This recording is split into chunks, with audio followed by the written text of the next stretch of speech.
Hi, my name is Adrienne Foley and I teach contemporary dance at Zohar. I got into dance when I was 6 years old. Basically, I have five brothers, and I was climbing trees and hunting snakes and doing all kinds of things that my mom was not too happy about. And so she thought I needed a little bit of taming, and so she put me in ballet. Well, first she put me in white glove and party manners course, and I failed. And so then she tried ballet, and so she put me into ballet when I was 6 years old.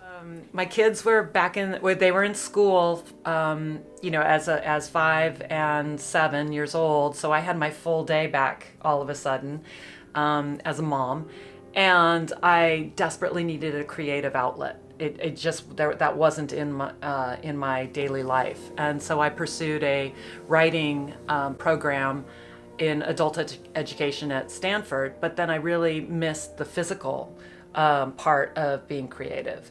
And I thought at that age I was 36, and I thought I was too old to dance anymore. And I ran into a friend who said, "Oh, no, you're not. I take at Zohar, and they're all ages, and and I'm like, "Are you sure? Because I don't want to get into a hip hop class with like 15-year-olds, And she said, "No, you've got to try it." And so my first class I walked in, it was Ehud teaching his Saturday class, and he was enigmatic and overwhelmingly charming, and it was so much fun, and everybody was welcoming, and I was hooked. That was it. So that's how I started dancing at Zohar. It was just such a great, safe, nurturing, and fun environment for adult dance. I would say the best thing about anybody who's asked me about coming in and studying at Zohar is it doesn't matter what level you are. It doesn't matter what your skill set is. You have a place. There are teachers who have beginners all the way up to professional, from 14-year-olds all the way up to 85 and 90-year-olds in the same class. And it works. And I can't think of another situation where that multi-generational, multi-level, skill set level environment exists and is so supportive and so good for everybody who's participating in it. So I think with dance, there's a fear that they have to have a certain level, or they'll be, they'll look funny, or they'll be embarrassed, and Zohar embraces everybody. There is no judgment.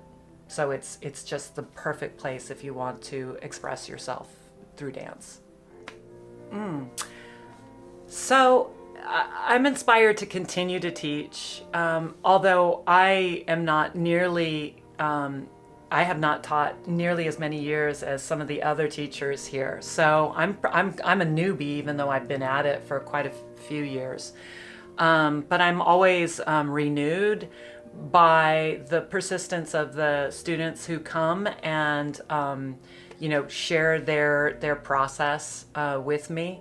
I teach in a very collaborative way. I like feedback. I like letting my students have choices, and trying to discover their own way to get to whatever they want to fulfill in their movement. And so watching that journey of many of the dancers who have continued to study with me is life affirming, and on day to day just exciting to see, and is a happy place for me when I do teach. And then there are always new students. There's turnover, and so you never know who's going to walk in the door and what they're going to bring to the class, and that's always a joy. It's just always fresh. There's just always fresh, always new, and always things being cultivated that just keep me excited and present. I'd like to share that Zohar's been one of the greatest gifts of my life. I can't imagine not having Zohar in my life. I can't imagine not having this community supporting me as I, move through life. It's my anchor. It's my touchstone. It's my go-to. It's my comfort place. It's my escape. It's the place I come to, to laugh and cry and be with friends and share, just a wonderful part of my life with all of these wonderful people. So I just can't say enough about how much I appreciate Zohar and everybody who's a part of it.